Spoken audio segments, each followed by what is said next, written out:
Assalamu alaikum students, welcome to new round of English text. Today we will start new unit 7. Now take out your English textbooks, open page number 81. The name of the unit is Science Star Omar.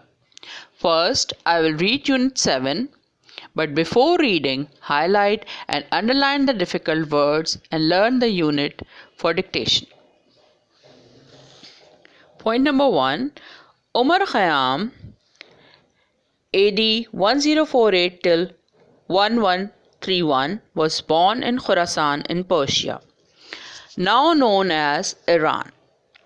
Nothing is known about his family, but the name Khayyami means tent maker, so maybe that's what his family did for a living. Young Omar must have had a good education because he became a teacher with an interest in scientific subjects.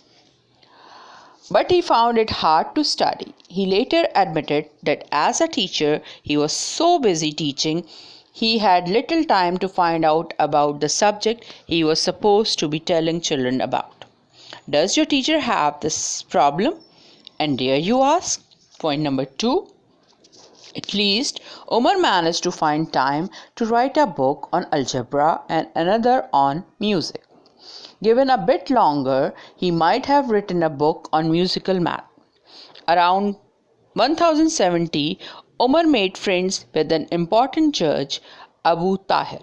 The judge must have been into maths because Omar dedicated 2 more books on algebra to him. Point number 3, Omar's work for the judge attracted the attention of the Sultan Jalaluddin, and the Sultan gave Omar the job of looking after his astronomical observatory. Now move on to page number 82. Point number 4. Omar was very happy and he spent the next 18 years tracking the movements of over 100 stars, and this is how he made his crucial calendar. Point number 5. Seen from the earth, the stars seem to move around us during the year. By 1079, Omar had enough information from his stargazing to calculate the exact length of a year. Point number 6. In fact, he was just 0.0002 days wrong. This meant that if you followed a calendar drawn up by Omar, you would find it was one day out in 5,000 years. Our present calendar is actually less accurate than Omar's because it loses one day in 3,333 years.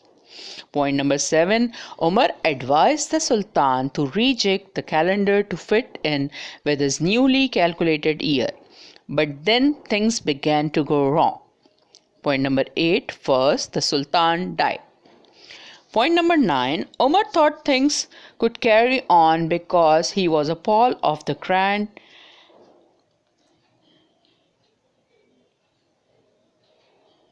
Vizier, the Persian Prime Minister. But the Sultan Queen seized power. She quarreled with the Vizier and he was murdered by a mysterious killer.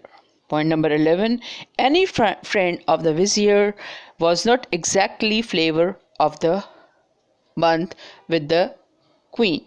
Omar's observatory was closed down. Point number 12.